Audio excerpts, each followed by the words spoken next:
Honorable Member Shri Amol Khole ji. धन्यवाद अध्यक्ष महोदय, आपने मुझे बोलने का अवसर दिया। माननीय राष्ट्रपति जी ने अपने अभिभाषण में सरकार की कई सारी उपलब्धियों का उल्लेख किया और मैं उन उपलब्धियों के लिए सरकार का अभिनंदन करना चाहूँगा जिनका लाभ अंतिम पंक्ति में खड़े अंतिम व्यक्ति तक पहुँचा हो। राष्ट्रपति जी ने अपने अभिभाषण में नए संसद भवन के निर्माण की बात की, गर्व की बात है। लेकिन सवाल ये उठता है अध्यक्ष महोदय कि जिस देश की सार्वजनिक स्वास्थ्य व्यवस्था कोरोना की महामारी में बुरी तरह से एक्सपोज हुई हो, उस देश की प्राथमिकता क्या होनी चाहिए? नया संसद भवन या हर जिले में हर संसदीय चुनाव क्षेत्र में एक सुसज्ज अत्याधुनिक सार्वजनिक अस्पताल? देश की प्राथमिकता को नजर रखते हुए सिर्फ 22 एम्स से कुछ नहीं होगा। देश की प्राथमिकता को नजर रखते हुए पहले अस्पताल और फिर संसद भवन, इस पर आत्मचिंतन हो, ये मेरी गुजारिश है। Please silence, please. बिदुर जी। और वैसे भी इस संसद भवन की मांग किसी ने नहीं की है, लेकिन हर सांसद मेरे इस बात से सहमत होगा कि हर संसदीय चुनाव क्षेत्र में एमपी लैड फंड के तहत होने वाले विकास कामों की मांग जरूर हो रही है। इसलिए मेरी दरख्वास्त है कि इस एमपी लैड फंड को अविलंब पूर्ववत किया जाए। इसमें अभिभाषण में केंद्र और राज्य की सरकारों के बीच कोऑर्डिनेशन की भी बात की गई। माननीय minister of finance state Anurag ji यहां उपस्थित है। मैं आपका ध्यान आकर्षित करना चाहूंगा कि महाराष्ट्र की सरकार को जीएसटी की 25,000 करोड़ की राशि प्रदान होना बाकी है, उस पर अविलंब विचार किया जाए। राष्ट्रपति जी ने अपने अभिभाषण में युवाओं के रोजगार की बात की। इस सरकार ने सपना दिखाया था कि सालाना 2 करोड़ युवाओं को रोजगार मिलेगा। अजय मिलना तो छोड़िए, जो हाथ में था वो भी चला गया। आज 1000 नौकरियों के लिए लाख युवा अप्लाई करते हैं और 4th क्लास की नौकरी के लिए ग्रेजुएट्स और पोस्ट ग्रेजुएट्स कतार में खड़े आते हैं। पहले नीम और अब नेशनल अप्रेंटिस जैसे प्रोग्राम, ये जो नीतियां हैं, ये देश के युवा वर्ग के लिए शोषण व्यवस्था साबित हो रहे हैं।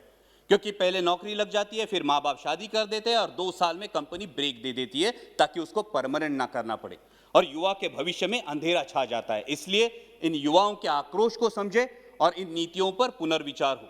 इस अभिभाषण में और एक बहुत अच्छी बात की गई, वो है आत्मनिर्भर भारत की।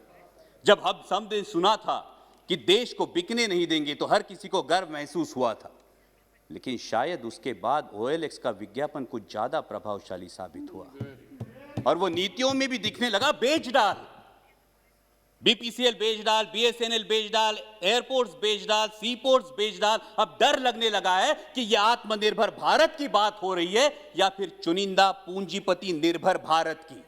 मैं सचेत करना चाहूंगा कि इस प्रकार से मुक्त अर्थव्यवस्था के आड़े में अगर हम क्रूनी कैपिटलिज्म को बढ़ावा देकर देश के संसाधन चुनिंदा पूंजीपतियों के हाथ में सौंप दे तो देश की आने वाली पीढ़ियां हमें कभी माफ नहीं करेंगी। इसमें राष्ट्रपति जी के अभिभाषण में किसानों की योजनाओं की बात की गई, लेकिन आज जो हमारे अन्नदाता, हमारे किसान भाई दिल्ली की सरहदों पर आंदोलन कर रहे हैं, जिसमें 200 से भारतीय, मैं भारतीय कहूंगा, 200 से भारतीय शहीद हुए, उनके प्रति कोई संवेदना इस अभिभाषण में नहीं दिखाई दी। यह आश्चर्यजनक है। गणतंत्र दिवस पर जो घटना घटी उसकी आलोचना अभिभाषण में हुई।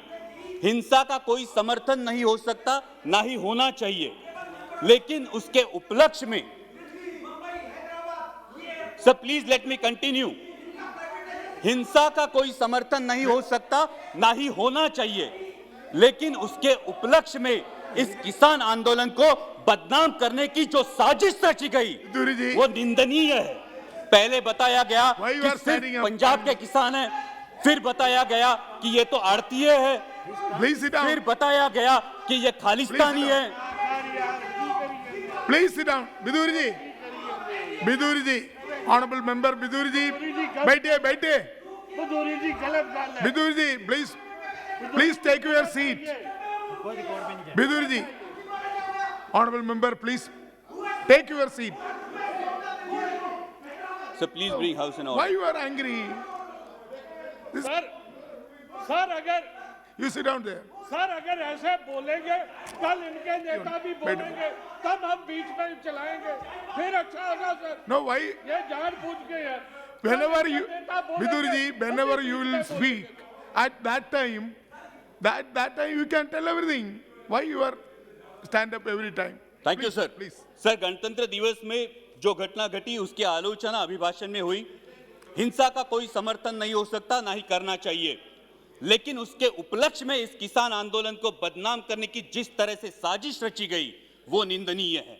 पहले बताया गया ये तो सिर्फ पंजाब के किसान है, फिर बोला गया कि ये तो आड़ती है, फिर बोला गया ये खालिस्तानी है, और फिर तथाकथित आईटी सेल ने और मीडिया के कुछ नुमाइंदों ने उन्हें देशद्रोही करार दे दिया। मैं पूछना चाहूंगा कि सर, जो बाप अपने 18 साल के नौजवान बेटे को बोलता है उठ तुझे फौज में भर्ती होना है, तूने बेल्ट की नौकरी करनी है, जो मां अपने बेटे को बॉर्डर भेजते हुए बोलती है कि अगर दुश्मन ने देश पे गोली चलाई तो तूने अपना सीना आगे कर देना है, तो वो देशद्रोही कैसे दिए जाते हैं? सर, आज बेटा सियाचिन में -डिग्री सेल्सियस में देश की रक्षा कर रहा है और उसका 70 साल का बूढ़ा बाप दिल्ली की सरहदों पर अपने हक के लिए कड़ाके की सर्दी में आंदोलन कर रहा है, तो किस मुंह से बोलेंगे जय जवान जय किसान? और सर, आज तो देश को 2 नए शब्द मिले हैं, उसमें से एक है आंदोलन जीवी। मैं शुक्रगुजार हूं इस शब्द के लिए, कारण महाराष्ट्रातले भाजपचे नेते सतत उठसूट आंदोलन करत होते, त्यांना काय म्हणायचं ते आम्हाला या शब्दामुळे कळलं। पण ज्या कष्टकरी वर्गासाठी आमचे बाबा आढावांसारखे सामाजिक कार्यकर्ते वयाच्या 90 ठामपणे उभे राहतात, ते मात्र महाराष्ट्राचा अभिमान है। लेकिन मैं पूछना चाहूंगा सर आपके माध्यम से कि जिस देश की स्वतंत्रता की बुनियाद ही आंदोलन हो, उस देश में इस बात का प्रयोग कैसे किया जा सकता है? सिर्फ 1 मिनट में कंक्लूड करूंगा सर।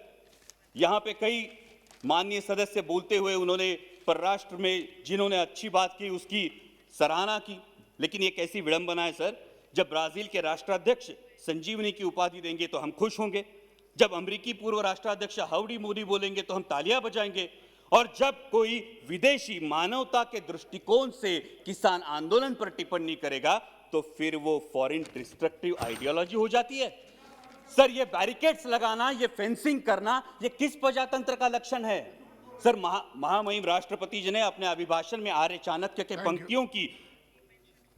पंक्तियों का उल्लेख किया, लेकिन मैं इस सदन को बताना चाहूंगा कि उन्हीं आर्य चाणक्य ने यह भी बताया है कि जब राजा का अहंकार प्रजाहित से ऊपर उठ जाए तो समझ लेना कि उसके शासनकाल का अंत निश्चित है।